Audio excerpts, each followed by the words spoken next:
Welcome to Connerty Meadows Farm. I am AC, and today we are planning on cleaning the bee yard to be bee yard so that we can have room for the bees, be nice and open. So the apple trees will be a lot more happier and they'll have lots of flowers and we'll have lots of apples.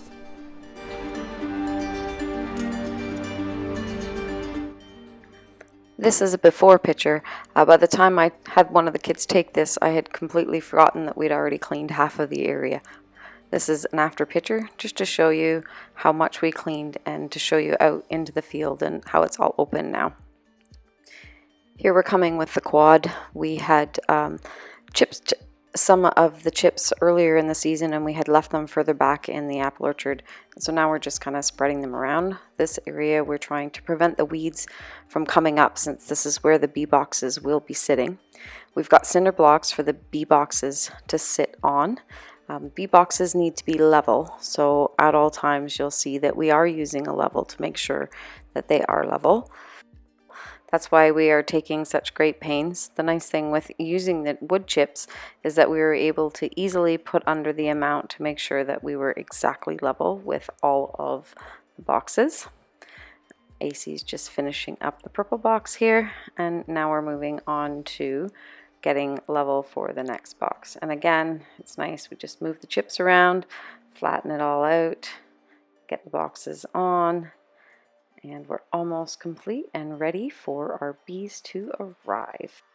The other great thing about using the cinder blocks is that we'll be able to ratchet strap the bee boxes down onto them to prevent the lids from falling off. We've gone ahead and put our beehives up in our new spot that's going to be the apiary. And this will probably be the last close-up video you see of me doing this because unfortunately I am allergic to bees. So I do have an EpiPen. We do know that there'll be more in the garden, but this is going to be AC and Thomas's little project. I can't be any more a part of this. I helped with the clearing, I helped with the laying down of the chips, and that's it. I'm out now.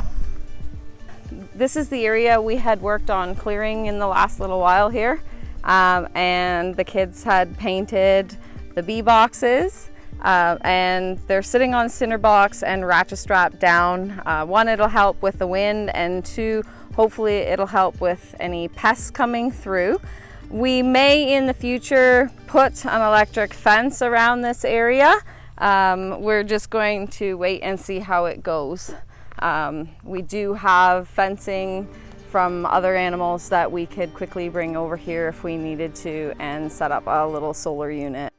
Just showing you a close-up of the boxes here with all the girls painting. AC needed a picture of herself between them just to show she's so proud of her apiary. I'll let you see what it looks like walking up to it. I know many of you have watched our apple orchard videos, so ta-da! Ta-da, ta-da, ta-da! There we go. So we use the chips that we've chipped in the past, put them down. Yeah, there they are. We have enough space to put an electric fence around them if we feel that we need to or find that we need to. And this, there's the apple trees. That is all the brush from along the sides here, and we have to chip all that, but we'll do it in the fall once the hay's off. I hope to have the time lapse set up on Friday when they get the bees so that you can see them going into the boxes from their nukes. They come with a queen and I think it's 4 or 5 partitions that will go into the beehives. I'm sorry, I don't know all the names yet, but I'll get there, I promise. And hopefully either Thomas or AC can set up the time lapse and you guys can see them doing that. I'm not 100% sure if the mentor that is helping us out will be okay with that yet, so we've got to clear that with him. If the mentor's okay with that, we'll be able to show you that all on time lapse. My bee yard is now all clean. We're ready for the bees. Thanks for hanging out with us. See you next time.